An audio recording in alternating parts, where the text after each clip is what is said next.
नमस्कार दोस्तों, स्वागत है आपका कहानी चौपाल में। आज शुक्रवार है और वक्त है एक पारिवारिक कहानी का। आज की कहानी का नाम है अनमोल पल। रंगोली की विदाई हो रही थी। माँ का साया न होने की वजह से पिता उसे भरे गले से समझा रहे थे, अपनी गृहस्थी संजो कर रखना और सभी को प्यार देना। तभी रजनी भाभी ने अपनी नंद को गले लगाते हुए ताना सा मारते हुए कहा, अब वही तेरा घर है, सभी को इज्जत देना और वहीं मन लगाना। फिर अपने भाई मोहित और दूसरे सगे संबंधियों से मिलकर रंगोली विदा हो गई।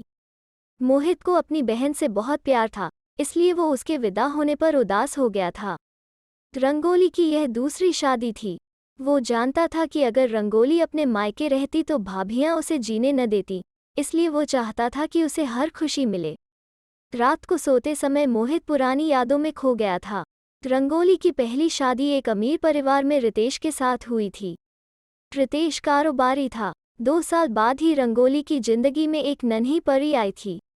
समय जैसे पंख लगाकर उड़ रहा था। तभी अचानक रितेश की हार्ट अटैक से मौत हो गई। रंगोली के लिए यह दर्द सहन करना मुश्किल हो गया था। वो डिप्रेशन में चली गई। कुछ समय बाद उसकी सास ने रंगोली के भाइयों को बुलाकर कह दिया, रंगोली गुमसुम सी हो गई है, वो अपनी बेटी का भी ध्यान नहीं रख पाती है, तुम कुछ दिनों के लिए उसे अपने साथ ले जाओ। भाई रंगोली को मायके ले आए।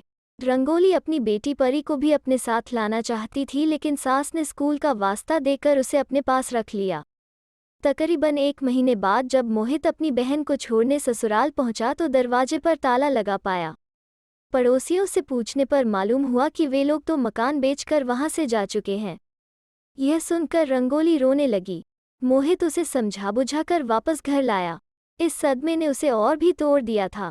इस तरह 1 साल बीत गया। एक दिन एक रिश्ता करवाने वाली औरत ने गिरीश नाम के लड़के की बात छेड़ी। उसने बताया कि गिरीश प्राइवेट नौकरी करता है, घर में सिर्फ उसकी माँ है, वो ज्यादा अमीर नहीं है। गिरीश ने रंगोली को देखते ही पसंद कर लिया। उसने बताया कि एक हादसे में उसकी पत्नी व बेटे की मौत हो चुकी है। मोहित ने भी गिरीश को रंगोली की पिछली जिंदगी के बारे में बताया, पर गिरीश ने सभी को अपना पिछला भूलकर आगे बढ़ने की सलाह दी। मोहित यह सब सोचते सोचते यादों से बाहर आया और सो गया। रंगोली ससुराल पहुंची। 2 कमरों का छोटा सा मकान था। सास सरला पुराने विचारों की थी, इसलिए सुबह जल्दी उठना, घर की साफ सफाई करना, फिर नहा धोकर पूजा पाठ के बाद ही खाना बनाना उनकी दिनचर्या में शामिल था। देख रंगोली, तुझे भी इसी तरह जल्दी जल्दी सारे काम करने होंगे, सास उसे समझाने लगी। गिरीश के काम पर चले जाने के बाद सास टेलीविजन पर सत्संग लगाकर रंगोली से कहती, भगवान में जितनी लगन लगाओगे उतनी ही जल्दी वो सुनता है। देखना, तुम्हारी भी कोख भगवान जल्दी भरेंगे। मुझे तो बस एक पोता चाहिए। रंगोली बेमन से सत्संग सुनने बैठ जाती। समय बीतने लगा। शादी का 1 साल बीतने के बाद भी जब रंगोली मां न बनी तो सास ने कहा, तुम कहीं बांझ तो नहीं हो? सच बताओ, अगर तुम्हें बच्चा नहीं हो सकता तो हमें बता दो, हमें कुछ और सोचना पड़ेगा। पर मां जी, मेरे पहले भी बच्चा हो चुका है। पर अब तो नहीं हुआ ना। देखो, अगर कुछ समय और तुम्हें बच्चा नहीं हुआ तो तुम अपने मायके जाकर ही बैठना। रात में रंगोली ने रोते हुए गिरीश को सारी बात बताई। देखो, तुम शांत रहा करो, माँ से बहस मत किया करो। हो सके तो तुम कल ही अपने मायके चली जाओ। मैं वहां नहीं जाऊंगी, भाभियां ताने मारती हैं। अरे समझा करो, वहां तुम किसी डॉक्टर से अपना इलाज करा लेना। गिरीश उसे प्यार से समझाता रहा। सुबह घर के काम खत्म करने के बाद गिरीश रंगोली को बस स्टॉप पर छोड़कर चला गया। रंगोली मायके न जाकर अपनी सहेली ऋतु के घर पहुंच गई। ऋतु ने बड़ी गर्मजोशी के साथ रंगोली का स्वागत किया। चाय पीते हुए रंगोली ने बताया कि अगर बच्चा न हुआ तो सास उसे घर से बाहर निकाल देगी। अबे यार, विज्ञान ने इतनी तरक्की कर ली है और तू अपना ही रोना रो रही है। मेरी पहचान की एक डॉक्टर है, तू कल चल मेरे साथ, मैं तेरी समस्या का हल चुटकी में निकाल दूंगी। अगले दिन रंगोली को लेकर ऋतु डॉक्टर के पास गई। उसने कुछ टेस्ट किए। 3-4 दिन बाद ही डॉक्टर ने बताया कि रंगोली को बच्चा होना नामुमकिन है। यह सुनते ही रंगोली क्लिनिक के बाहर बैठकर रोने लगी। कुछ देर बाद ऋतु बाहर आई और बोली, देखो, तुम्हारे रोने से बात नहीं बनेगी। तुम मुझे गिरीश का फ़ोन नंबर दो, मुझे उससे कुछ बात करनी है। शाम को गिरीश ऋतु के घर आया। ऋतु ने गिरीश को चाय पानी के दौरान कुछ बातें समझाईं और इस परेशानी से निकलने का रास्ता भी समझा दिया। गिरीश ऋतु की बातें समझ गया, इसलिए वो रंगोली को कभी कभार ऋतु के घर छोड़ देता और माँ से कहता कि वो उसका डॉक्टरी इलाज करा रहा है। एक दिन गिरीश ने रंगोली से कहा, तुम माँ से कह दो कि खुशखबरी है, आगे मैं संभाल लूंगा। रंगोली ने सास से दादी बनने की बात कही तो वे खुशी से झूम उठी। देखा, मैं न कहती थी कि सत्संग से भगवान जल्दी सुनता है।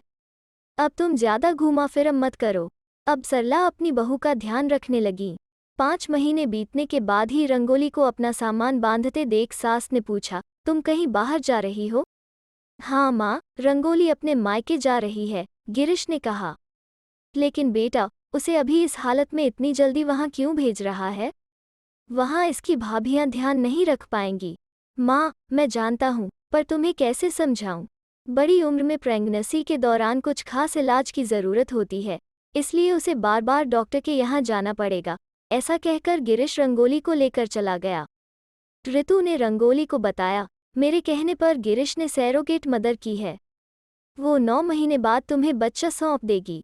तुम पर किसी को शक न हो, इसलिए तुम्हें यहाँ बुलाया है। लेकिन इतना समय यहाँ रहकर मैं क्या करूँगी? रंगोली ने पूछा। अरे, घूमो फिरो, अपनी पसंद की फिल्में देखो। यहाँ सास का डंडा नहीं है। फिर वे दोनों हंस पड़ी।